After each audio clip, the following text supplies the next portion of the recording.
So hello, everyone. Very good to see you. So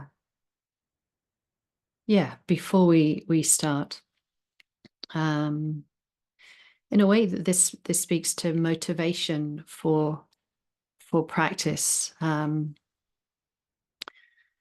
Yeah, I was at our Order Metta yesterday, which we have online once a month, and there was a very moving and sobering list of people to whom we might direct metta, mostly within the order, but not completely within the order. So a couple of deaths of dearly loved order members over the weekend, Amodana and Kamalashila. But many others as well, in a lot of suffering, one way or another.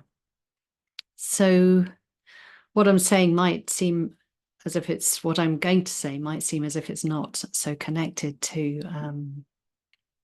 the practice, but it is. It's connected to our motivation, if you like,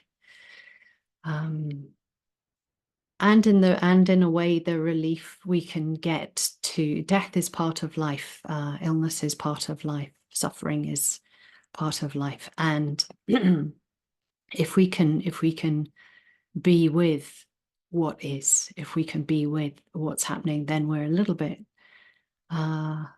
less at odds with what's actually happening.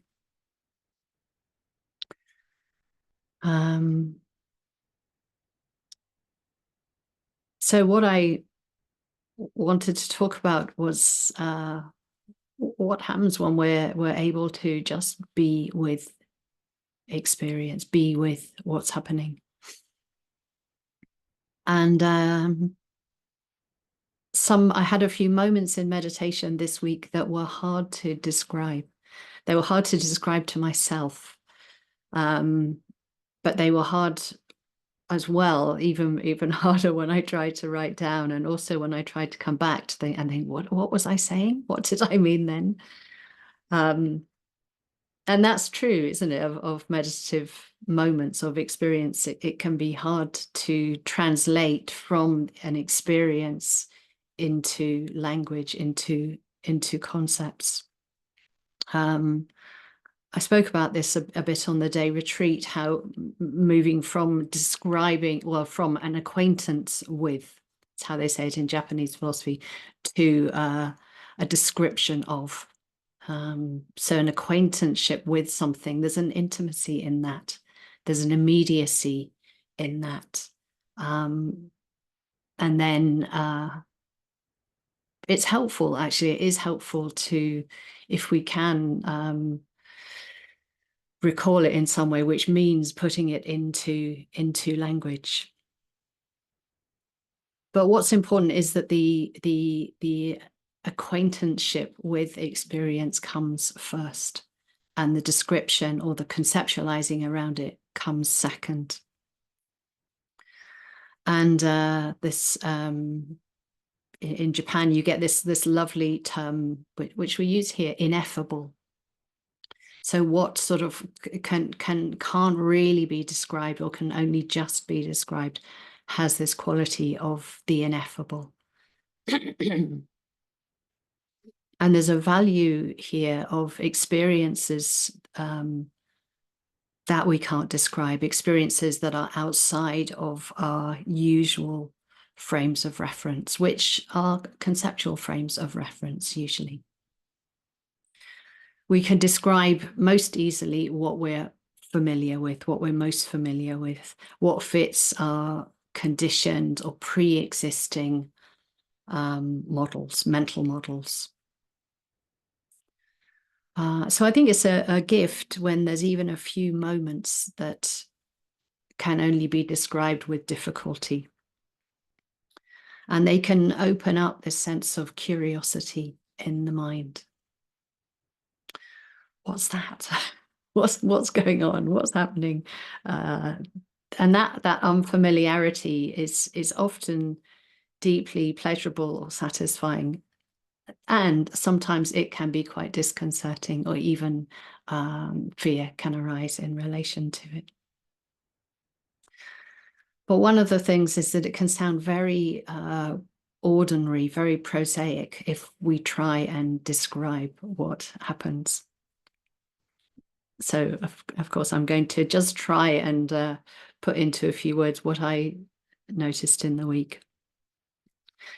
And what I noticed in this particular meditation was more around a questioning of experience.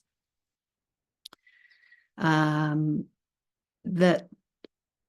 there seemed to be a question arising about the nature of experience, whether it was the all-sameness of experience. Those were the words that came to mind.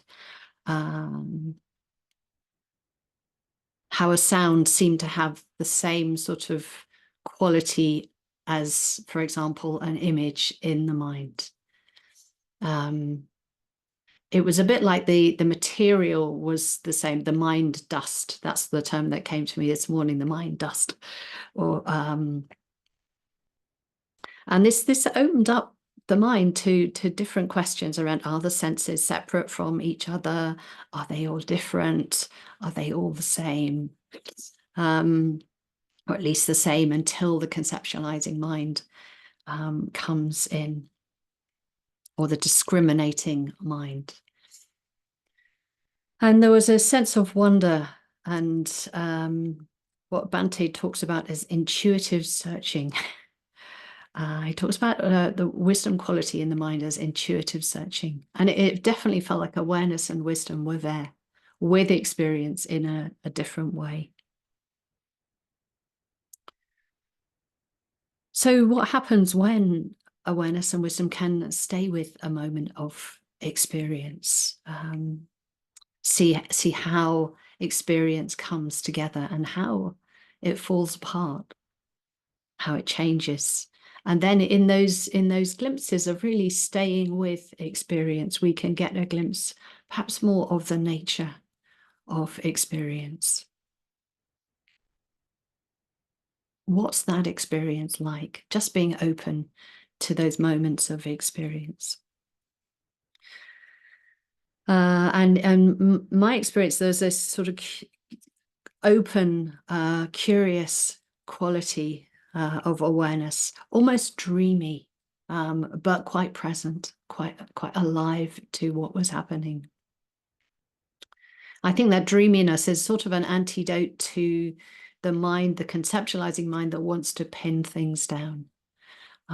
It wants to know and to be able to describe. So it had a much more open quality to that.